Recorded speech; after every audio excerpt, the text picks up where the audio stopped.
Mas aí que a gente nós já estamos com a equipe aí, a doutora Tamires, o doutor Caio, que vão poder aí nos ajudar nesse assunto pertinente aí de hoje.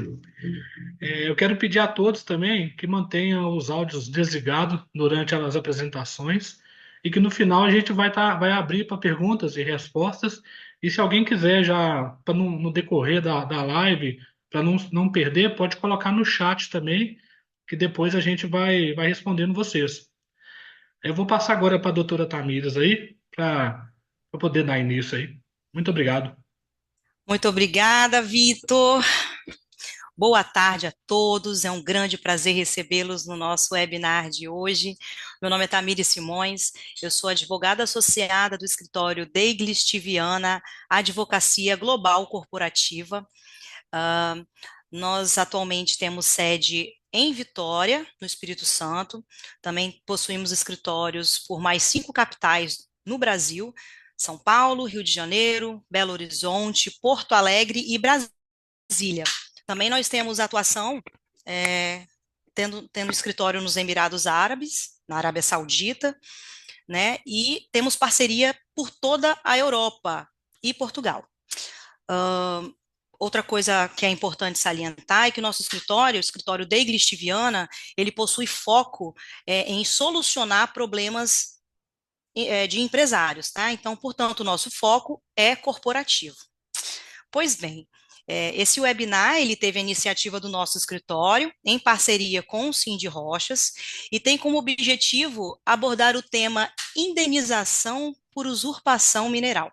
E nós estamos muito animados, nos sentindo privilegiados em poder compartilhar, né, essas estratégias práticas e atualizadas para proteger o seu negócio contra os riscos ligados à usurpação mineral. Nós temos o privilégio hoje de contar com a presença dos nossos especialistas convidados. Primeiramente, a doutora Deiglish Tiviana, né, advogada global e corporativa, LLM em Direito Empresarial, escritora, palestrante, e a doutora Deiglish, ela é reconhecida por sua expertise em resolver demandas de grande complexidade. Ela também é especialista em direito minerário e direito ambiental. Ela atua ativamente para reduzir multas ambientais e desembargo de áreas, tá? Ela também oferece soluções inovadoras e impactantes para os seus clientes no setor minerário.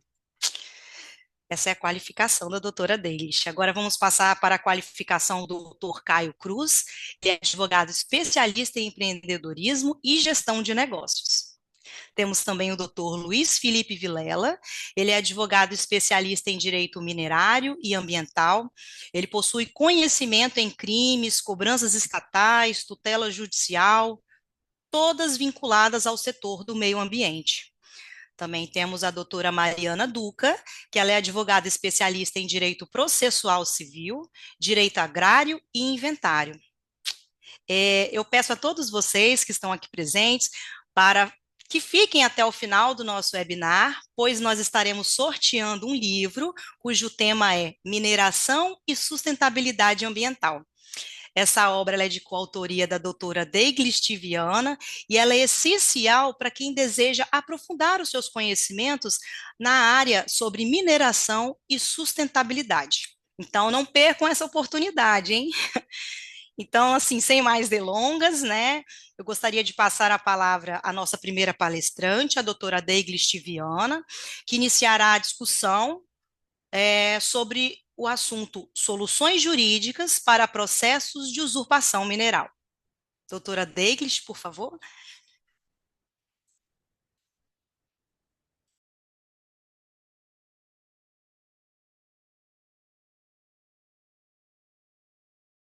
Tá no mudo o seu microfone. Boa tarde a todos. Que introdução maravilhosa feita pela doutora Tamires. Estamos aqui todos animados com essa introdução. É um prazer estar aqui com vocês tratando de um assunto tão pertinente para a área da mineração. Então, sejam muito bem-vindos todos vocês, mineradores, empresários, os colegas advogados que estejam aqui presentes, engenheiros de minas, geólogos, os sindicatos, membros do sindicato. É um prazer tê-los aqui conosco. E hoje nós vamos abordar estratégias para enfrentar e resolver processos movidos pela União que exigem indenização por usurpação mineral. Então, nós vamos aqui focar nas soluções práticas e não nos problemas, para proteger o seu negócio e lidar com essas demandas de forma eficaz. Mas antes de trazer a solução, vamos enfrentar trazer um enfrentamento desses desafios e o contexto da usurpação mineral. Então, esses desafios são significativos quando processados pela União por usurpação mineral. Por quê? Porque pode levar a alegações de exploração ilegal e vem junto com uma exigência de indenizações milionárias, elevadas, e isso afeta o patrimônio da empresa. Então, antes de começar, gostaria de contextualizar e fazer uma pergunta: o que é indenização por usurpação mineral? Porque, por vezes, o minerador recebe lá uma citação, um processo da União, mas não sabe o que é uma usurpação mineral. Então, usurpação, indenização por usurpação mineral é uma compensação financeira exigida pela União contra empresas ou indivíduos que exploram ou extraem recursos minerais sem a devida autorização legal ou em desacordo com as normas regulatórias. E quando a empresa ela é enquadrada nessa situação? Então, nós podemos aqui mencionar algumas situações em que a empresa pode ser enquadrada por usurpação mineral. Por exemplo, a falta de título minerário ou a falta da autorização ou concessão da ANM para a mineração. Dessa forma, a empresa vai estar irregular, em situação irregular. Outro ponto que eu gostaria de mencionar é quando essa exploração ela está além dos limites autorizados. Então, imagina que a empresa tem autorização, mas ela está fora dos limites. Isso também pode caracterizar a usurpação. Você tem a sua poligonal, você está explorando dentro do limite da área autorizada, mas você avançou um pouquinho. Então, isso também vai caracterizar usurpação mineral. Outro ponto que eu gostaria de salientar é a extração em áreas privadas ou áreas públicas sem o consentimento. Isso também pode enquadrar a empresa numa situação de usurpação mineral. Outro fator seria o desrespeito às normas ambientais. Então, mesmo com a devida autorização, a empresa ela pode incorrer em usurpação mineral dependendo do impacto ambiental que ela causar ao meio ambiente. Tudo isso precisa ser analisado para que a empresa não receba processos dessa natureza. E aí surge uma outra questão. Nós verificamos aqui como identificar situações, mas surge uma outra questão. Como é que a União identifica que a minha empresa, eu sou minerador, como é que então a União está identificando que a minha empresa ela está incorrendo em usurpação mineral? Então, existem vários mecanismos que a União utiliza para identificar essa usurpação. Por exemplo, o relatório anual de lavra, o RAL, é um documento que a empresa faz no final do ano e a União utiliza diversos fatores incluídos ali para identificar a usurpação mineral. Eu gostaria de citar aqui pelo menos seis mecanismos e eu gostaria da atenção dos senhores para esses mecanismos. Primeiro, fiscalização e inspeção de campo. Isso ajuda a União a identificar irregularidades na extração. Então, por meio de vistoria nos equipamentos, na infraestrutura, é possível identificar se a empresa está operando conforme as regulamentações. Segundo, monitoramento aéreo e tecnológico. Hoje, é possível, por meio de imagens de satélite, verificar se a extração está fora dos limites autorizados. Por meio de drones, as imagens são capturadas e dados em tempo real das operações de mineração são utilizadas para esse processo. Terceiro ponto, denúncias e reclamações. Então, toda vez que a área dos senhores estiver envolvida numa prática de mineração não autorizada, pode ser que um terceiro faça uma denúncia por observar irregularidades. O quarto mecanismo que eu gostaria de mencionar seria análise de documentação e relatórios. Pois bem, então aqui eu peço atenção mais uma vez para atenção em relação ao RAL. Esses relatórios, eles servem para identificar discrepância. Então, o RAL, ele é um documento fundamental para a detecção da usurpação mineral, porque através dele a União pode monitorar a quantidade de minério extraído, verificar se essa extração está dentro dos limites permitidos, se o relatório mostrar uma quantidade extraída além dos limites autorizados, isso vai sinalizar uma possível usurpação. Então, é muito importante ter atenção quanto ao preenchimento do RAL.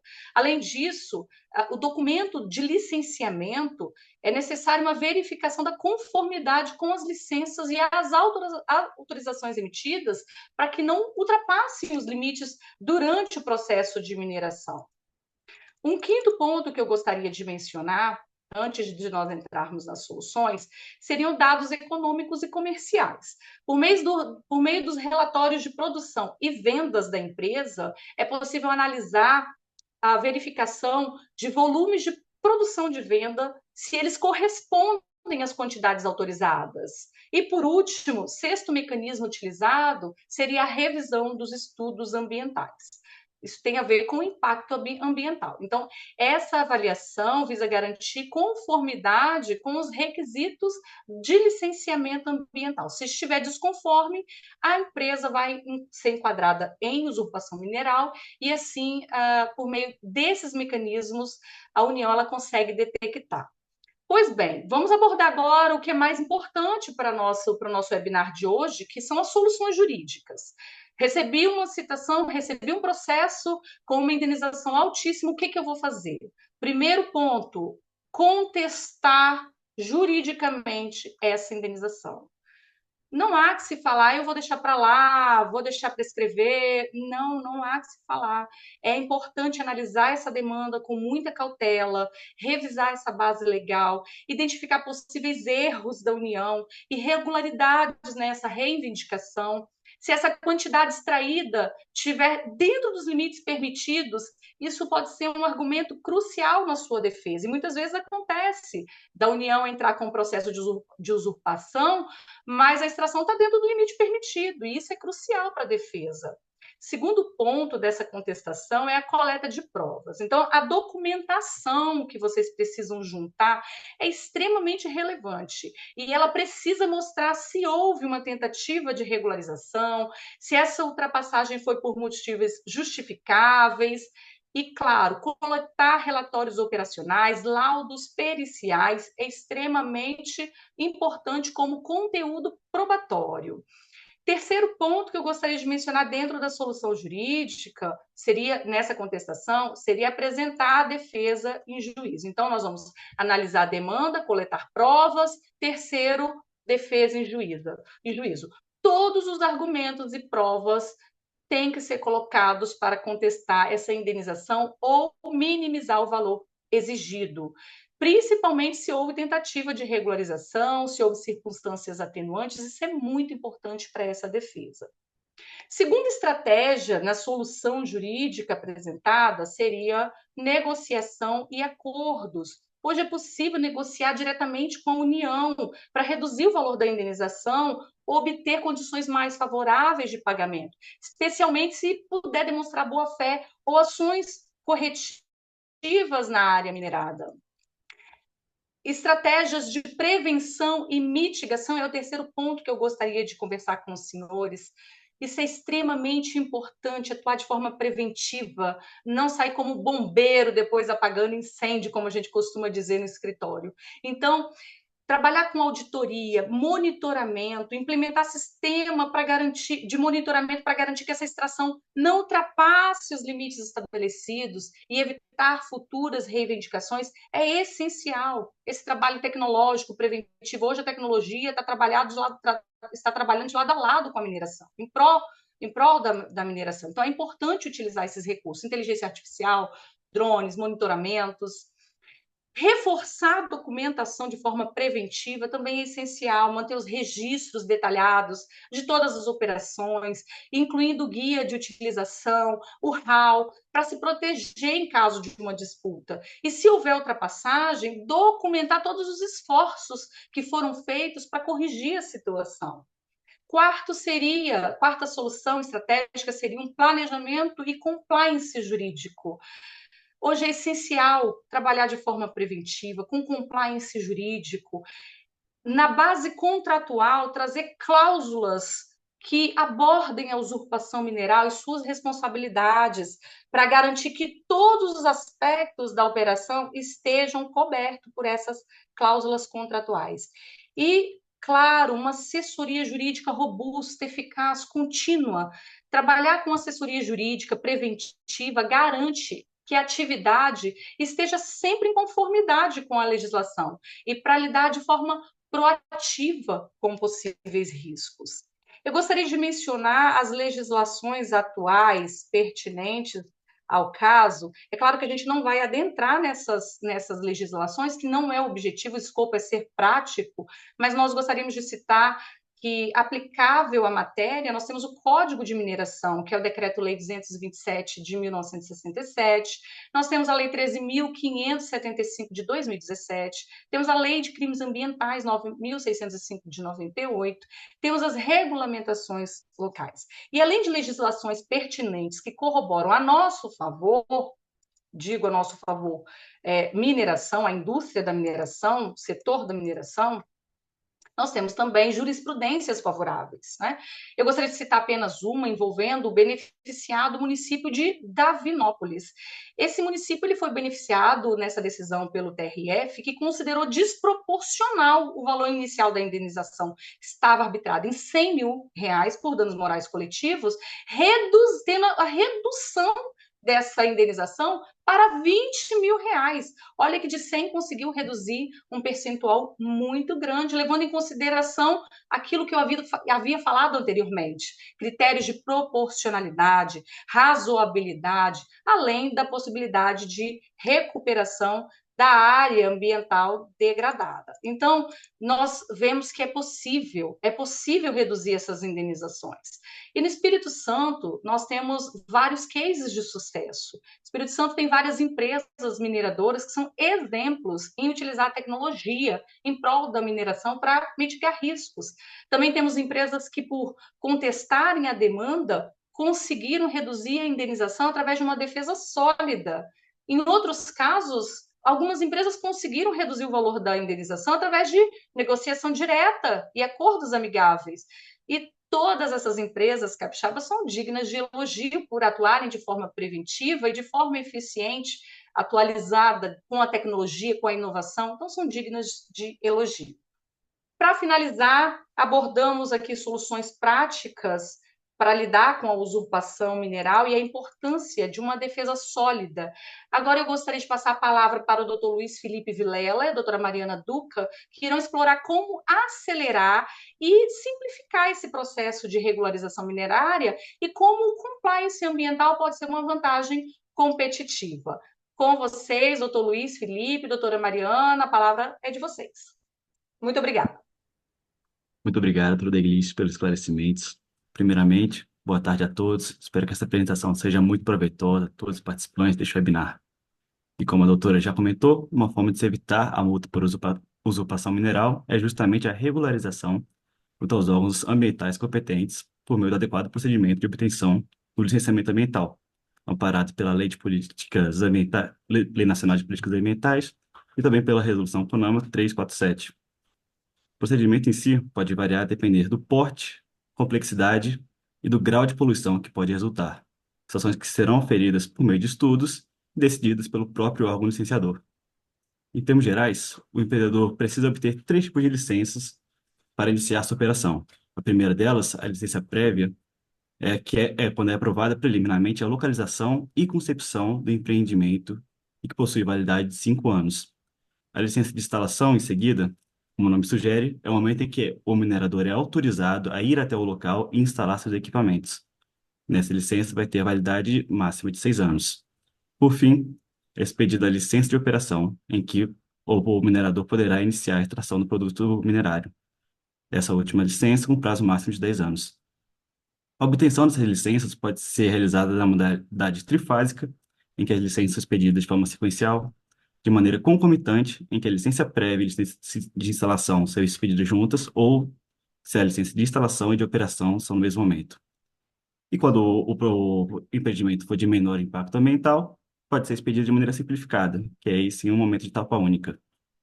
O licenciamento ele necessariamente vai precisar de estudos para averiguar o grau de impacto e a emissão dessas licenças, conforme é definido pela ADI 5475, que foi um julgamento do STF em que declarou a inconstitucionalidade de lei do Amapá, que previa o licenciamento ambiental unificado, uma licença única. Bem, uma vez adquirida a licença de operação e permitida a atividade minerária, o empreendedor deve se atentar à renovação de sua licença de operação ao final do prazo de 10 anos, visto que o prazo de renovação deve ser feito em um prazo de antecedência de 120 dias, para que seja garantida a renovação automática de sua autorização até a decisão do órgão administrativo. No caso dessa decisão do órgão ser de indeferimento da licença por qualquer motivo, ainda é possível a apresentação de recurso administrativo para que sejam prorrogados os efeitos dessa licença até finalmente a conclusão definitiva. E em caso de perda do prazo de 120 dias, ou até mesmo em caso de o empreendedor estiver já irregular, é possível que a solicitação de uma licença de operação corretiva, que não é o melhor dos cenários, porque é muito custosa, envolve a entrega de todos os estudos e obtenção das licenças em menos etapas. Agora, por fim, gostaria de falar que aí no Espírito Santo, no ano passado foi publicada uma lei que conceitua novos institutos de licenciamento que vão ser seguidos nos próximos anos. Muito respaldada pela Lei de Liberdade Econômica, que foi aprovada no âmbito nacional em 2019. Uma das inovações interessantes é a dispensa do licenciamento ambiental por meio de ato administrativo expedido pela autoridade licenciadora, que são quando realmente não tiver muito impacto ambiental ou poluidor significativo. Também existe a previsão de dispensa de estudo de impacto ambiental, desde que exista o acompanhamento, desde que esteja acompanhado de parecer técnico. Outra alteração interessante é a possibilidade de se alterar o projeto, modificando condicionantes, processos produtivos, desde que não seja alterado o porte da empresa, já que essa alteração poderia modificar o procedimento do licenciamento. Também incluída a própria, agora no âmbito nacional, a licença corretiva, que já era prevista anteriormente, que aí sim o empreendedor vai poder se valer do TAC e também do TCA, e também a licença para desenho e compromisso, que declara um direito pré-existente do empreendedor a localização, a instalação e operação das atividades de pequeno potencial poluidor, desde que prevista em regulamento.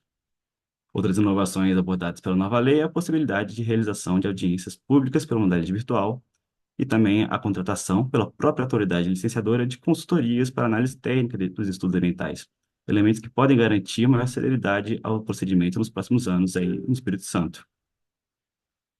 É importante falar também que todas as alterações foram objeto de questionamento de uma ADI que foi julgada pelo Tribunal de Justiça do Espírito Santo, distribuída pelo PSOL, mas que no momento já foi indeferida a questão liminar. Então, todas as questões estão aprovadas pelo momento no juízo de constitucionalidade. Agora, encerrada a exposição sobre a perspectiva legal do licenciamento ambiental, a doutora Mariana Duca irá apresentar aspectos fáticos sobre as questões. Boa tarde a todos. Eu gostaria de trazer aqui para vocês, né, um assunto muito importante, que eu vou abordar o lado mais prático e mais fático. Eu vou trazer exemplos de 3 empresas que conseguiram regularizar esse licenciamento, né, de forma mais eficiente, principalmente através de uma coisa que a doutora Deglish falou, que é o compliance ambiental, que é muito importante, é uma ferramenta muito preventiva para a empresa de vocês. Os 2 exemplos iniciais é a Vale SA e a Nexa Resources, a antiga Votorantim Metais. As duas passaram por desastres ambientais tremendos. E com relação à Vale, todo mundo sabe, a gente vai destacar o desastre de Brumadinho. E com relação à Nexa, é a contaminação da água através da extração do zinco. Ambas as empresas tiveram esse desastre muito grande que teve um impacto significativo no licenciamento dela, né? Mas elas conseguiram resolver essas questões com a implementação de um plano abrangente de compensação de recuperação ambiental. A restauração das áreas afetadas é um fator muito importante que vai impactar diretamente no licenciamento, porque se você puder recuperar a área afetada, você vai poder voltar com as suas operações, o que aconteceu com a Vale. A Vale também implementou a transparência, as comunidades locais, né, o investimento em saúde, educação, saneamento básico e através de parceria público-privada, com parceria com o governo também, investiu nessas questões, trazendo mais confiança para a empresa e retornando às suas operações normalmente. Ela também mudou, né, através da tecnologia, o monitoramento das barragens, e aí pôde retornar significativamente com as suas atividades. A Nexa, mais uma vez, voltando na reabilitação das áreas, ela recebeu diversos prêmios por isso. E assim demonstrou o compliance ambiental, ou seja, ela estava sempre antenada em não passar os limites legais através de uma equipe multidisciplinar atenta, principalmente com advocacia sólida. Com orientação, ela trouxe mais credibilidade ao seu potencial empresarial perante o mercado e assim subiu 5 posições no mercado internacional, sendo considerada uma das empresas maiores produtoras de zinco no mundo. Outro exemplo mais próximo, que é da minha região, né, Minas Gerais, é a Uzi Minas. A Uzi Minas, ela é uma empresa de exportação de aço e ela também possui a sua parte minerária, que ela utiliza da extração do minério de ferro para sua produção. E a partir dessa extração do minério de ferro, ela também já sofreu alguns desastres ambientais. Porém, dentro do plano de licenciamento dela, ela apresentou vários padrões regulatórios cumpridos para que fosse mitigado os efeitos desse desastre que aconteceu. E aí ela pôde retornar, né, a sua atividade normalmente. E dentro dessas necessidades que ela apresentou no plano, estava a sustentabilidade ambiental, a preocupação com o lado social e também várias outras coisas, como a implementação da qualidade do ar na cidade, plantio de várias árvores para poder reduzir essa questão da emissão do carbono, para poder reflorestar as áreas. E assim voltou a operar normalmente. Todas essas práticas que eu citei para vocês, elas demonstram um compromisso e melhoram a imagem da empresa perante o mercado competitivo. E como o Dr. Luiz Felipe abordou o aspecto técnico das licenças, vale destacar que todas essas licenças, elas vêm com um prazo pré-determinado de duração, né, quando a gente pede, mas ela não tem um prazo para poder falar assim, olha, esse procedimento para conceder a licença vai durar 5 anos, 10 anos. Não tem uma previsão assim de duração do procedimento, mas com essas equipes multidisciplinares engajadas, né, através do compliance ambiental, que olha a legalidade, que olha a socioambientalidade, que olha tudo, se o plano tiver uma abordagem sustentável, tecnológica e responsável, ele poderá ter um tempo de duração menor para poder ser aprovado. E para isso é necessário sempre termos uma equipe especialista e capacitada para a gestão desses passivos ambientais que podem acontecer. E sobre esse assunto, a doutora Deglish vai abordar melhor para vocês, e por isso eu vou passar a palavra para ela. Muito obrigada, doutora Mariana Duca, doutor Luiz Felipe, excelente explanação. Falando de gestão de passivos ambientais, nós podemos dizer que isso se refere ao conjunto de práticas e estratégias que uma empresa adota para gerenciar e mitigar os impactos ambientais resultantes de suas atividades. E no setor da mineração, a gente sabe que isso inclui o controle e a remediação dos danos ambientais causados durante e após a exploração de recursos naturais. Então, vamos mencionar aqui, nesse momento, alguns aspectos-chave dessa gestão de passivos que são extremamente importantes. Por exemplo, a identificação e a avaliação desses passivos, reconhecer áreas, atividades que causam ou podem causar um impacto ambiental, como a contaminação do solo, a poluição da água e degradação da vegetação. Também precisamos avaliar os riscos, avaliar a extensão, a gravidade desses impactos ambientais para determinar as ações corretivas necessárias. Então, são aspectos de gestão ambiental, de passivos ambiental. Na questão do desenvolvimento de planos de remediação, nós conhecemos bem o PRAD, que é o Plano de Recuperação de Área Degradada. Com esses planos detalhados, é possível remediar e restaurar áreas afetadas, incluindo a recuperação de solos, descontaminação de fontes de água, implementar técnicas de reabilitação para restaurar ecossistemas, paisagens alteradas pela mineração. Então, dessa forma, é possível gerir esse passivo ambiental. Terceiro aspecto que eu gostaria de mencionar são as implementações de tecnologias e práticas sustentáveis. Usar tecnologia avançada para monitorar continuamente o impacto ambiental e garantir a conformidade com as normas é essencial. Em relação a práticas sustentáveis, é necessário adotar práticas na mineração que minimizem o impacto ambiental com a gestão eficiente de resíduos, uso de processos menos poluentes.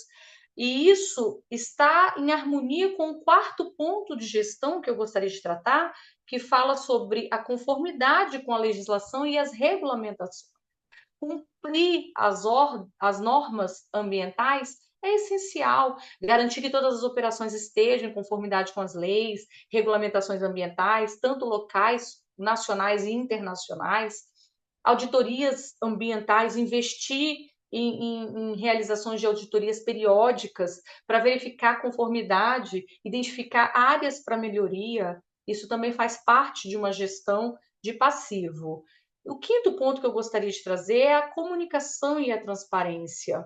Publicar relatórios sobre o impacto ambiental das operações e as medidas adotadas para mitigar os danos faz com que a imagem da empresa cresça no mercado. Como a doutora Mariana mencionou, que empresas que trouxeram essas soluções jurídicas conseguiram melhorar 5 pontos na imagem internacional. E, se possível, quando vocês publicam relatórios, trazendo as medidas de mitigação, esse engajamento com a comunidade, esse diálogo aberto com os stakeholders de mercado, órgãos reguladores e outras partes interessadas, faz com que a imagem da empresa cresça no mercado. E é claro que nós sabemos que as empresas, grandes empresas sustentáveis, querem contratar e trabalhar com empresas sustentáveis.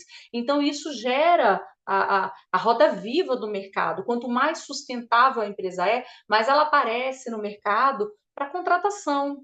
E isso faz com que cresça também o financeiro do escritório, ajude no caixa da empresa. Outra questão de gestão de passivos tem a ver com o financeiro. É importante que a empresa pense num provisionamento para esses passivos. Crie reservas financeiras para cobrir possíveis custos relacionados a passivos ambientais futuros. Dessa forma, vocês vão conseguir trabalhar com autoridades, resolver questões legais e regulatórias relacionadas a passivos ambientais de forma clara e eficiente. Então, essa gestão eficiente dos passivos ambientais é crucial para garantir a sustentabilidade das operações da empresa, evitar multas milionárias, penalidades, proteger a reputação da empresa e contribuir para a preservação ambiental. Eu divido agora essa pauta com a doutora Mariana Duca, que vai trazer aspectos práticos. Com a palavra, doutora Mariana. Boa tarde mais uma vez, gente. Quando a gente vai falar de responsabilidade socioambiental, que é um tema muito abordado, né, e necessário para poder trazer uma eficiência para essas licenças ambientais, um exemplo muito bom para a gente trazer é da empresa Natura. A Natura equipara-se mais ou menos com a mineração, porque ela utiliza a extração, né, de matéria da biodiversidade brasileira para a produção dos produtos.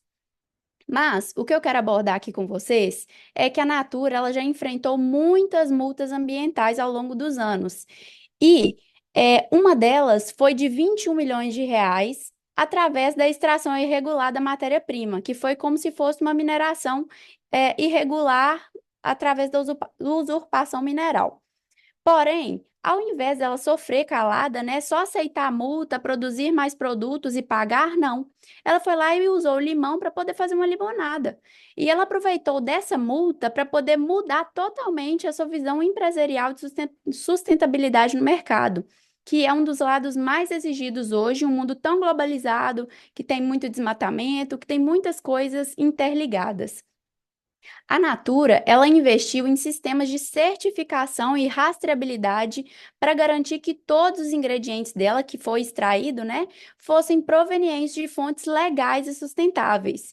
Isso incluiu principalmente a responsabilidade socioambiental, que foi ligar, né, a sua atividade com as parcerias com a comunidade local, porque eles sabiam como coletar de forma sustentável todos os recursos daquela natureza ali, sem infringir nenhuma regra legal.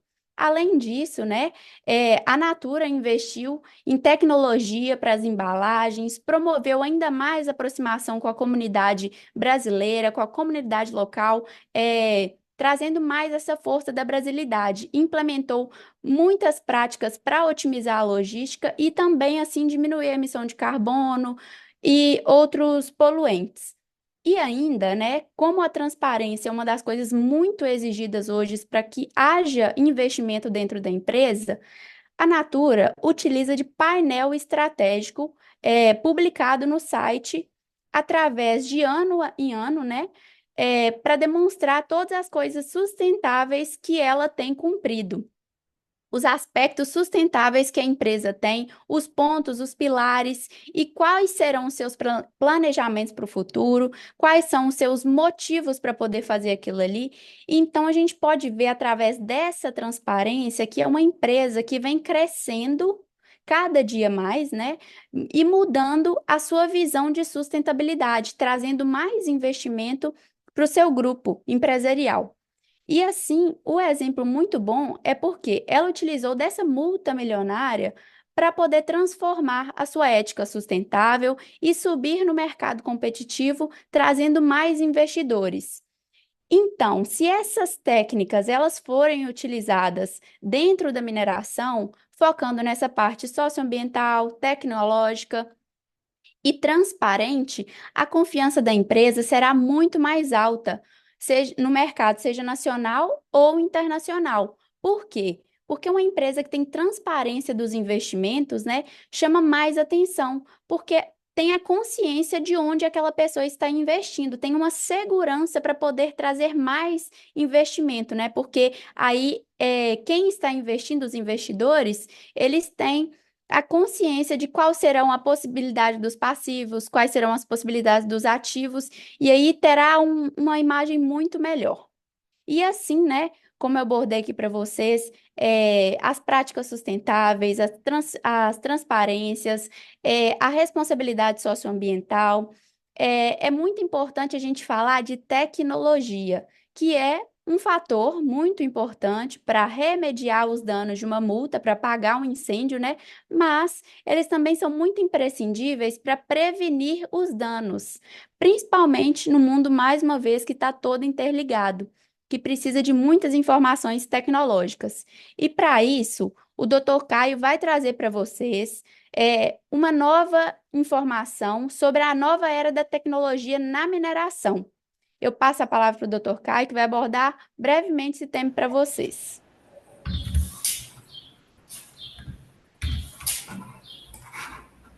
Boa tarde a todos. É um prazer estar com vocês aqui hoje. Vamos fazer um exercício. Imaginar o seguinte cenário: e se fosse possível reduzir os custos e, ao mesmo tempo, aumentar a eficiência e segurança nas operações de mineração? Estamos em um momento decisivo para empresas do setor minerário. A transformação digital e as tecnologias emergentes, como inteligência artificial, drones, digitalização, automação, estão oferecendo exatamente essas oportunidades. Vamos falar brevemente sobre elas. Comecemos com a IA, que permite prever falhas e realizar manutenção preditiva, otimizando processos de extração, aumentando a recuperação de recursos e minimizando desperdícios na mineração. Isso resulta em operações mais eficientes e competitivas. Já os drones revolucionam o monitoramento e mapeamento das minas, com levantamentos rápidos, precisos e mais seguros, garantindo a conformidade por meio de alertas e reduzindo assim os custos.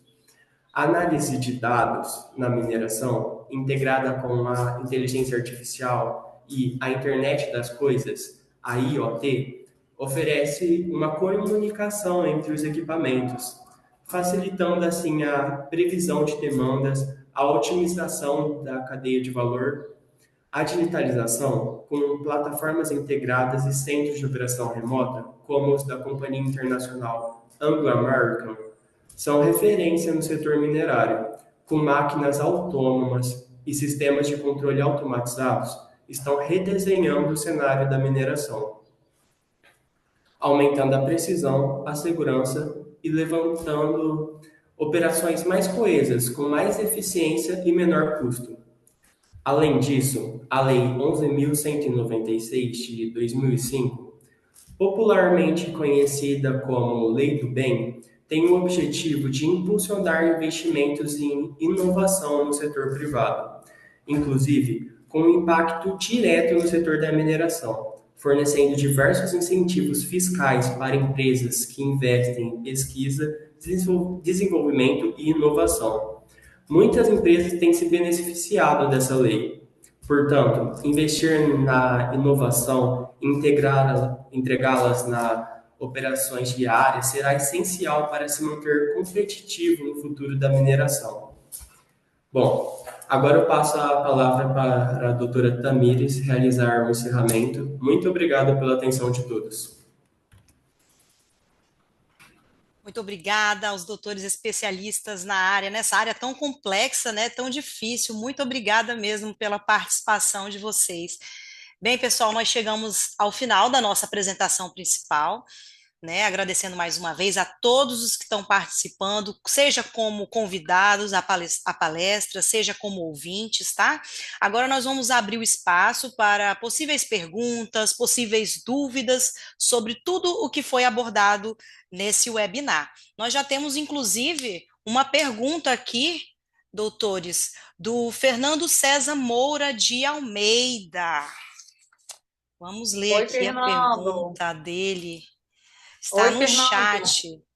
Já li aqui a pergunta do Fernando, inclusive uma pergunta bem pertinente. Fernando, espero que você esteja ouvindo.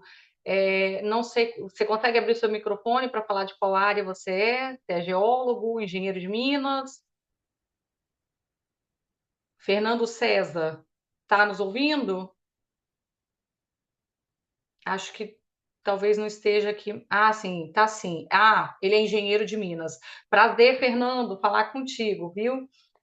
Veja bem, Fernando, o que que nós podemos dizer? No direito, cada caso é um caso e a gente precisa analisar a situação concreta para te dar uma resposta de maneira eficiente. É claro que uma imagem de satélite pelo Google Earth, ele não vai retratar a poligonal de forma como deveria. E para isso a gente tem algumas restrições legais, sim, que a gente pode utilizar como defesa nesses casos para afastar o uso dessas imagens. Por exemplo, o doutor Ícaro trouxe a atenção aqui alguma legislação, que é o Decreto Federal 6.666 de 2008, que ele se aplica nesses casos, onde ele diz que essas imagens aéreas elas só podem ser consideradas oficiais quando georreferenciadas, o que não ocorre com as imagens do Google Earth, porquanto desprovidas de pontos de controle. Então, no direito, tudo é questionável. Tudo é questionável. Por isso que a gente sempre aborda essa questão de fazer uma defesa robusta, de analisar com carinho as questões do processo para saber se realmente as coisas são assim como a União está alegando. Então, essas imagens de Google Earth, se tiver no processo, a gente tem como combater. a gente vai utilizar a jurisprudência aplicável ao caso, a legislação para combater. Tudo é questionável no direito. É por isso que a gente precisa ir a fundo a cada detalhe do processo. Ficou claro para você, Fernando, ou ainda persiste alguma dúvida em relação a esse assunto?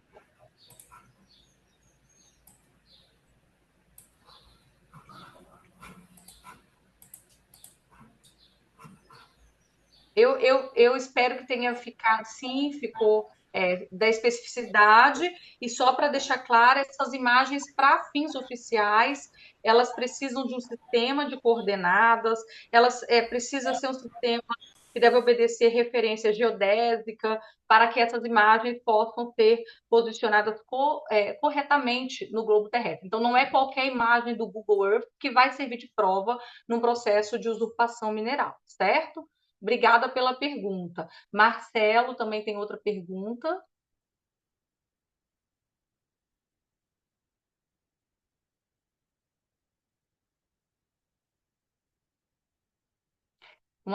Uma pergunta bem específica. Sou engenheiro de Minas. Vocês já tiveram algum caso de usurpação devido à mudança de lugar na poligonal, quando ocorreram as mudanças na Datum e depois Singas 2000? Olha, os casos de usurpação que nós tivemos no escritório foram casos em que estavam, a maioria deles, fora do limite da guia de utilização. Então, nesses casos, a gente utilizou uma defesa para redução e, em muitos dos casos, fizemos acordo, fizemos TAC, tá, com o Ministério Público na ação civil pública. Nesse caso específico que você está trazendo, eu não me recordo de nenhum caso, tá? Mas casos de além do limite estabelecido na guia de utilização e além do limite de concessão permitido pela ANM, sim, tá? Mais uma pergunta, espero que tenha ficado claro, Marcelo. Nada impede, Marcelo, que um caso como esse, assim como a gente se debruça sobre todos os casos que a gente recebe no escritório, a gente não venha se debruçar num caso como esse também para conseguir êxito, tá? Fernando, sistema da tua projeção, doutor, na maioria das vezes não temos as informações pertinentes para saber. Esse é o problema, sim, é verdade. Houve o deslocamento da poligonal. Sim, um deslocamento da poligonal. Pronto. Não me recordo agora de nenhum caso de deslocamento de poligonal, tá? Mas foi o que eu disse, nada impede que, avaliando, se você depois quiser que a gente avalie essa situação, a gente tem um prazer em avaliar com o maior carinho para você, tá, Marcelo? Pode entrar em contato com o nosso escritório que a gente faz isso, faz essa avaliação, enfim, gratuita, para você entender como é que se procede nesses casos, tá? Mais alguma pergunta? Comentário?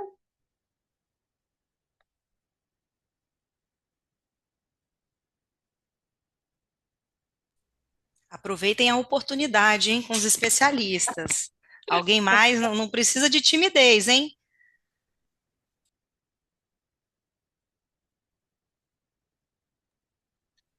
E também, para quem não, o pessoal não tá quem não quiser fazer a pergunta agora, pode estar também encaminhando para a gente aqui do Cindy Rochas, que a gente retransmite lá para o escritório deles, para a gente poder responder depois também. Aí fica a critério de cada um de vocês. Estamos à disposição. Se quiserem encaminhar para o escritório, para o Cindy Rocha, estamos aqui à disposição. Fernando, eu achei esse caso, Marcelo e Fernando que estão aqui perguntando, achei esse caso interessante, o deslocamento da poligonal em Itaoca. Envia para a gente depois analisar. A gente vai ter o prazer em fazer isso. Doutora, só complementando sobre esse assunto, é por isso que é muito importante as questões das perícias, principalmente com esses engenheiros de Minas, né, para demonstrar que a extração continua no mesmo lugar, por mais que ela tenha mudado de geolocalização, assim, por causa de sistema, se houver um laudo pericial, né, informando que de acordo com o licenciamento anterior e o procedimento realizado agora da perícia, e elas continuam no mesmo local, não tem por que configurar a usurpação mineral, porque não foi por conta de deslocamento de sistemas ou troca de sistemas que a mudança da lavra ocorreu. Por isso que depende assim de um laudo pericial muito bem fundamentado. Também Perfeito. gostaria de reforçar para as pessoas que nos assistem que casos específicos como esse requerem uma análise mais detalhada do caso concreto, analisando o entendimento do judiciário sobre essas questões para verificar a melhor solução possível para este caso. Muito obrigada, doutores, pela complementação. Doutora, agora podemos partir, agradecer, né, as perguntas, agradecer a participação de todos. Vamos para o sorteio. Vamos para o sorteio da obra de coautoria da doutora Deiglish Viana, né? O tópico do livro é Mineração e Sustentabilidade Ambiental. Então, para quem deseja aprofundar os seus conhecimentos sobre a área da mineração e da sustentabilidade, cruzem os dedinhos para que você seja o sorteado ou a sorteada. Vamos fazer o sorteio ao vivo, com a participação do doutor Ícaro, que fará o sorteio para a gente. A lista encaminhada é a lista atualizada? Boa tarde a todos. Isso, foi atualizado agora. Perfeito.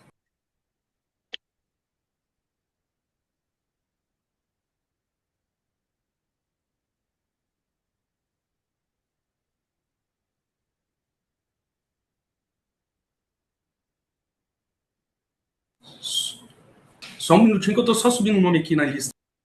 Tá?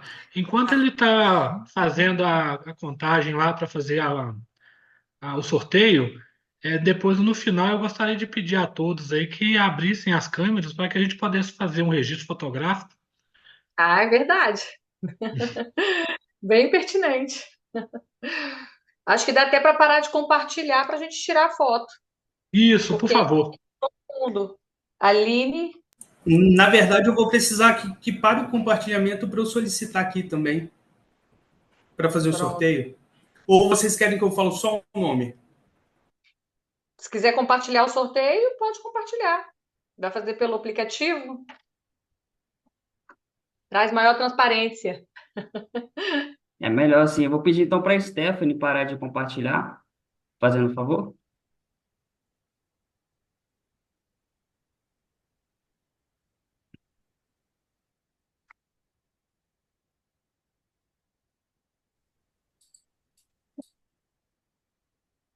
Pronto. Isso, muito obrigado.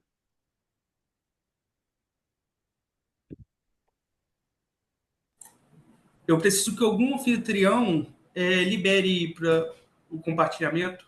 Certo. Quem está falando é o Ícaro, né? Isso. Vou liberar aqui, só um minuto.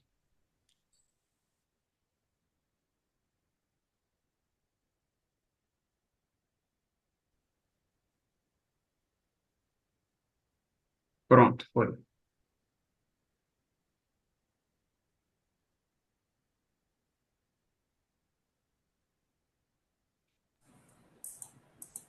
Vocês estão conseguindo enxergar? Sim. 1, 2, 3 e...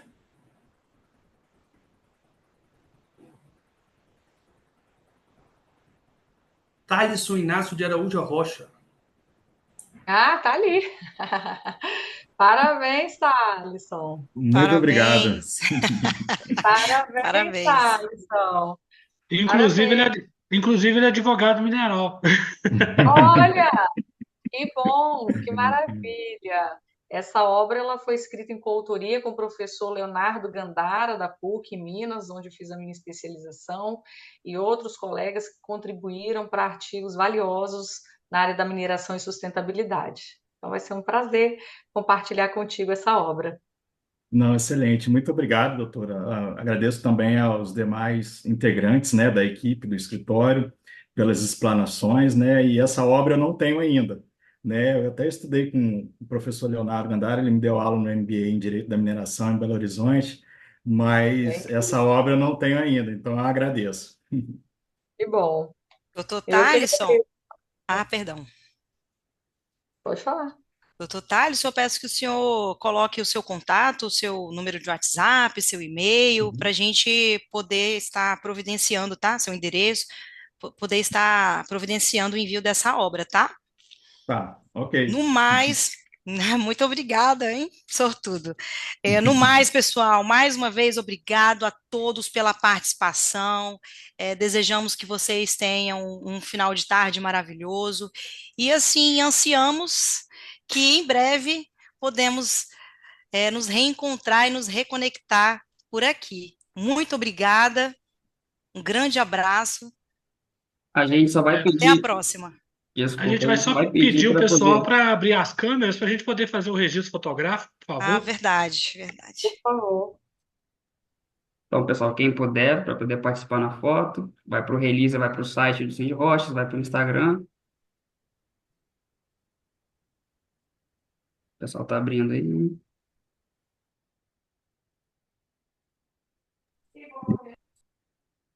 Bem, acho que é isso, né? Então, no 3, então.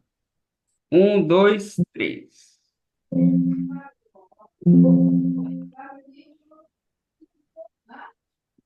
Beleza, certinho. Eu agradeço a todos aí. E se precisarem do Cindy Rochas, pode estar mandando as solicitações de outros temas que a gente vai sempre buscando para vocês aí, tá bom? Muito obrigado aí. Boa tarde a todos. Obrigada, boa tarde a todos, tenham um excelente dia. À Boa tarde a disposição. Boa todos. tarde a todos. Tchau. Boa tarde. Boa tarde a todos. Tchau, tchau.